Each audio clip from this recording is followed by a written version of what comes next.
Good evening and salam keluarga Malaysia. Thanks for joining us. I'm Jessica Lee and you're watching News at 10. Our headlines tonight. Target for anti-hopping bill in Parliament in July.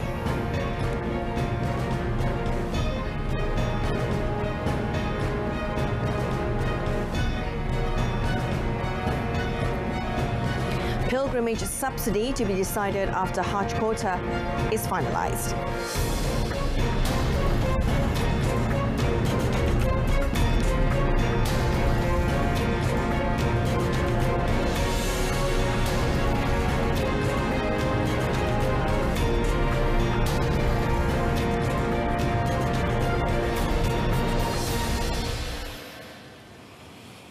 Now, a target has been set for the anti-hopping bill to be tabled during the Parliament meeting in July. Prime Minister Datuk Seri Ismail Sabri Yaakob said this, however, depends on how fast a special committee set up to draw up proposed laws works on it. Now, he also said that the government has no intention to delay the tabling of the law or not to table it at all. Datuk Seri Ismail Sabri added that the perception that the government is not sincere about having the law in place is the work of certain parties or groups wanting to create confusion.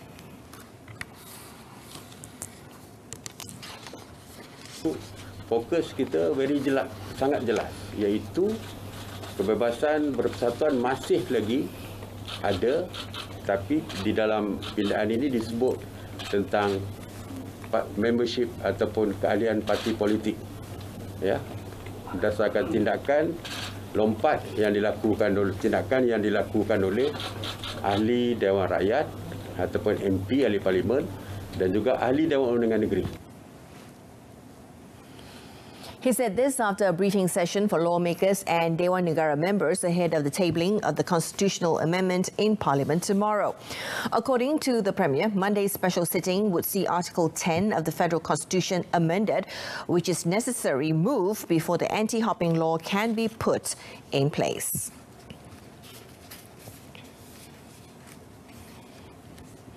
Now, the subsidy for this year's Hajj pilgrimage will be decided after the Hajj quota for the country has been finalised by the Saudi Arabian government. According to Minister in the Prime Minister's Department of Religious Affairs, Datuk Idris Ahmad, he would discuss with Tabung Haji or TH on the cost of performing the pilgrimage for Muassasa Hajj pilgrims before presenting it to the Cabinet that would make the final decision on the matter. Apabila dapat bilangan kuota sebenar dapat, insya-Allah kita akan sit down untuk final lah. Kita jumlah subsidi yang kita berikan. Speaking to reporters when asked on the matter after handing out Ramadan contributions earlier today, he said he cannot announce the amount yet as it is still under embargo. However, he gave the assurance that the government will continue to provide the subsidy for performing the Hajj pilgrimage this year. Last Thursday, TH announced that the cost for Hajj pilgrimage has increased 12% this year compared to 22,900 ringgit per person in 2019. This is due to the increase of value-added tax or VAT from 5% to 15%, as well as other service charges. TH had maintained the payment rate of 9,980 ringgit for the past 13 years, despite the yearly increase in costs. Kereta Api Tanah Melayu Berhad or KTMB will be providing nearly 11,000 tickets beginning the 23rd of April until the 8th of May in conjunction with the upcoming Hari Raya Aidilfitri. Now, according to KTMB Chief Operating Officer Muhammad Zain Mataha, the number also includes tickets for the ETS and train services along the east and south coast routes. Muhammad Zain also said that to date, KTMB has sold around 35,000 tickets, especially for trips during the end of Ramadan. Pihak KTMB telah mengambil inisiatif untuk menambah beberapa perkhidmatan trip untuk train-train yang pada tarikh-tarikh tersebut yang telah habis dijual. Terutamanya untuk perkhidmatan ETS daripada KL sehingga ke Padang Besar dan juga ke Batu Worth. And then pihak KTMB juga telah memantau keperluan dan juga menerima feedback daripada penumpang mengatakan bahawa ada keperluan untuk pergerakan daripada KL ke Pantai Timur. He said this when met by reporters at the Kids Safe Travel campaign organised by Ola and Oli Syndrome Berhad in Kuala Lumpur today. Now, with Ramadan, a temporary calm has descended on the holiday island Langkawi, which was the first to be open to foreign visitors under a COVID-19 travel bubble late last year. However, Langkawi Development Authority, or LADA CEO Nasaruddin Abdul Muttalib, said more tourists were expected to arrive in Langkawi after the Hari Raya period, especially in June, July and August. Nasaruddin said the 30 to 35 daily flights from Kuala Lumpur to the island would help bring in the tourism ringgit to Langkawi. He added that they were also anticipating the arrival of Singaporeans in June as it coincided with their long school holidays.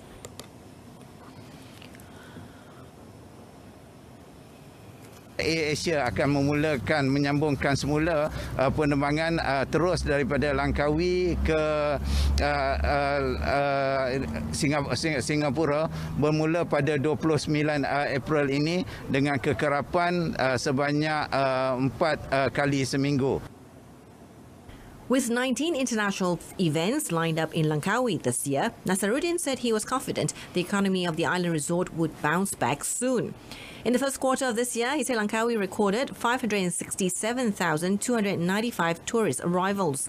He said LADA projected that the numbers will increase gradually, especially in the third and fourth quarters of this year.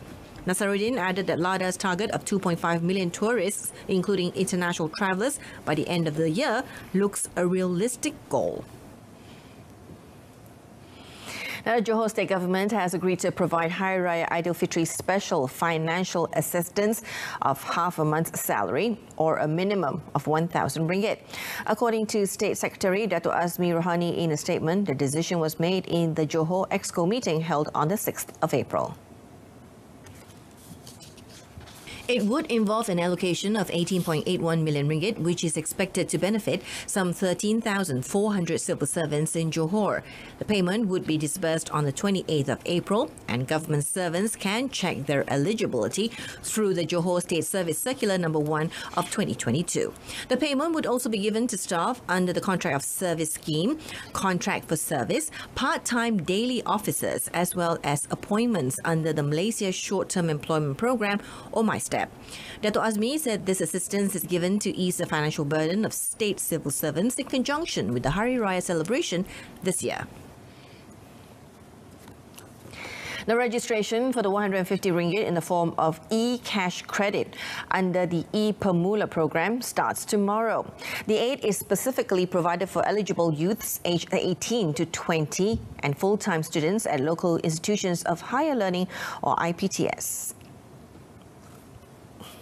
According to a statement by the Ministry of Finance, or MOF, the e-cash credit will be distributed through 4 service providers, namely BigPay, GrabPay, ShopeePay and Touch and Go e-wallet. Additional incentives will also be provided in the form of cashback, vouchers, accumulated points or coins during the program period. The Permula registration and claim period will be open starting tomorrow until the 1st of June, when the Permula credit and matching benefits from the e-cash service providers can be spent until the 10th of June 2022. Permula is a cashless transaction scheme for youths aged between 18 and 20 years old, as well as full-time students in higher learning institutions, where 150 ringgit will be credited on a one-off basis into their respective e-wallets. The government has allocated 300 million ringgit for the program through the 2022 budget.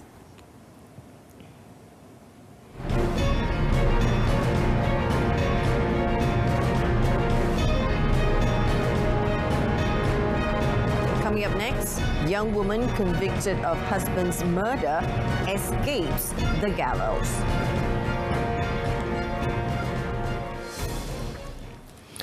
A 22-year-old woman escaped the death penalty today when the Muar High Court ordered her to be jailed for a period until pardoned by the Sultan of Johor after she was found guilty of killing her husband 5 years ago.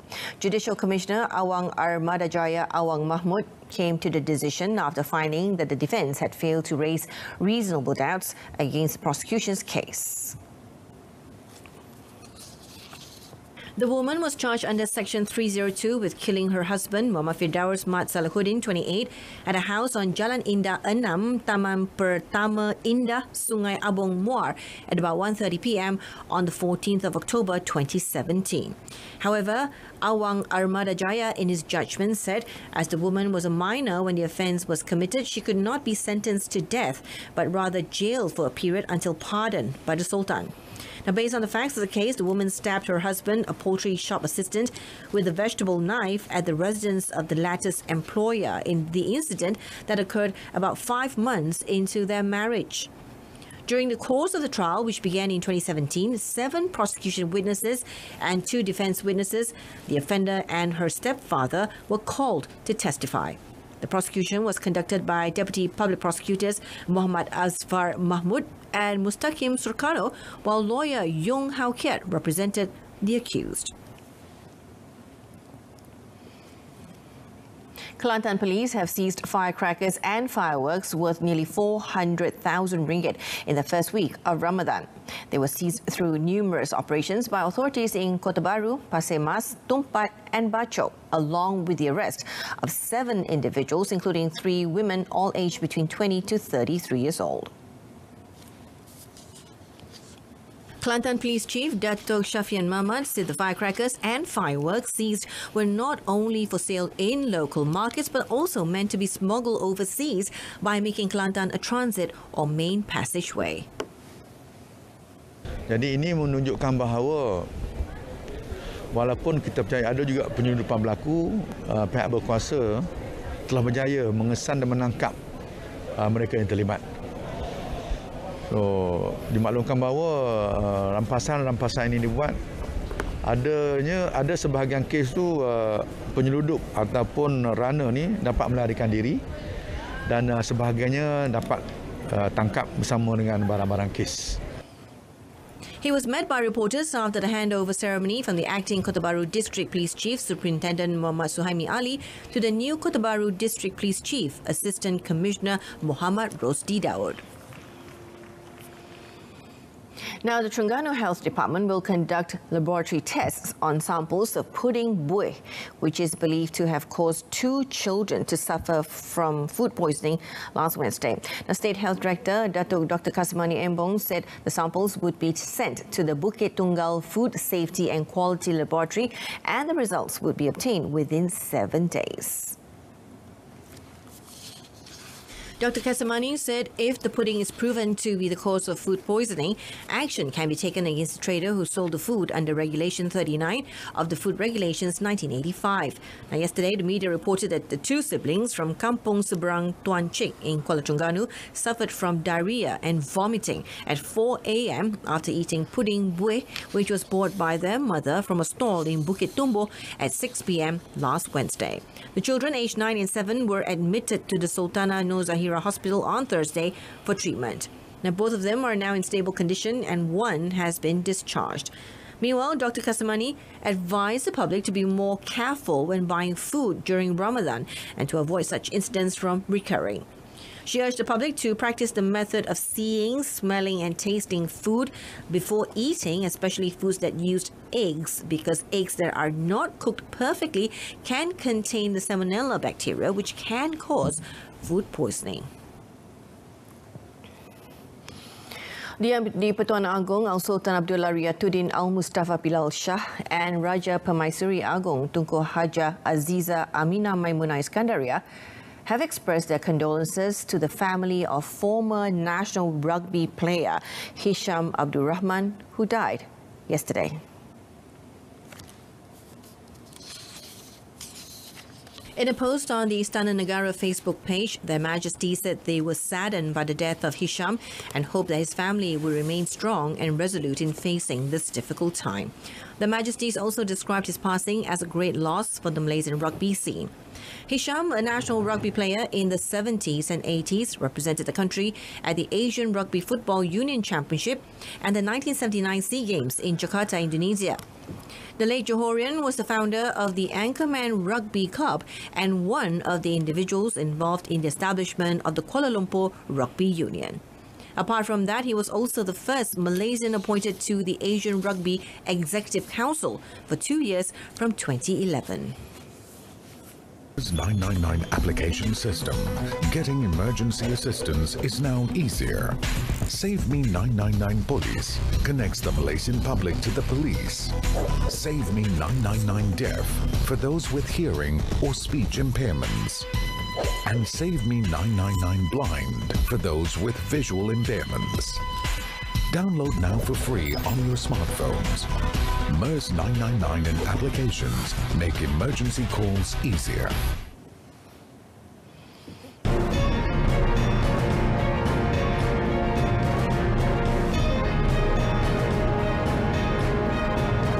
Coming up in sport, Kianming Beijing and 5-year title drought at Korean Open.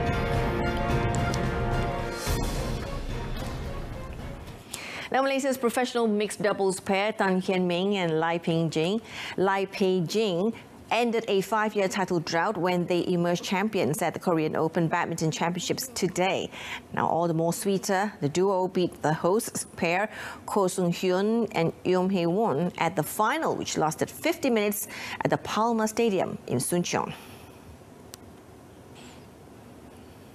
Moving on to football, the 2021 Malaysia Cup champions Kuala Lumpur City FC finally found their winning rhythm in their match against Malacca United FC on Saturday night. The City boys secured a 2-0 win in a Super League match at Kuala Lumpur Football Stadium in Cheras. Johor Darul Takzim or JDT meanwhile are now leading the Super League with a perfect slate in the first 3 games. At the action in Cheras, team captain Paulo Josue was the toast of KL City to recover from 2 consecutive losses when he slammed in 2 goals in the first half to end the club's goal drought. The Brazilian import put the City boys ahead in the 3rd minute after snatching the ball from the opponent's defender, who was late in clearing to hit past goalkeeper Nur Azlan Razali. Josue doubled the score for the host in the 30th minute with a precise finishing touch to beat Nur Azlan again for the 2nd goal.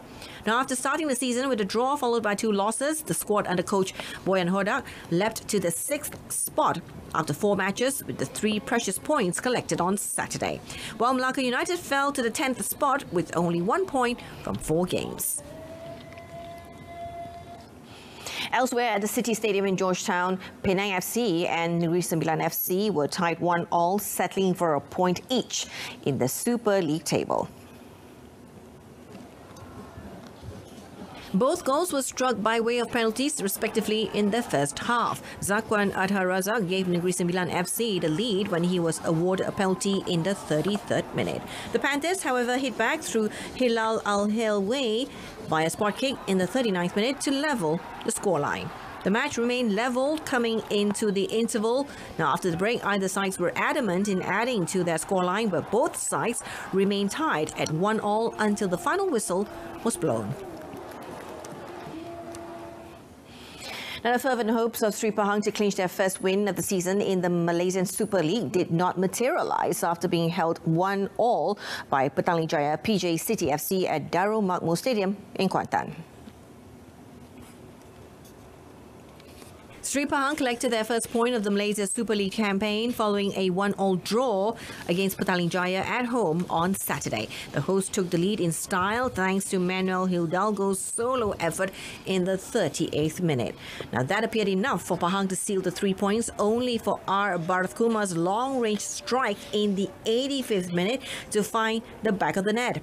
The officials initially ruled it to be offside as a Petaling Jaya player appeared to have obstructed the Pahang goalkeeper's view before awarding the goal eventually.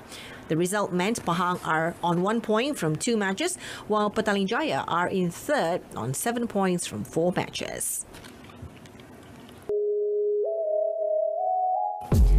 Why do we tell you stories? Relevant, New, efficient, accurate. reliable. We bring you extraordinary stories from around the world, from politicians, bankers, and even your favorite celebrities. This and many more on RTM's English News.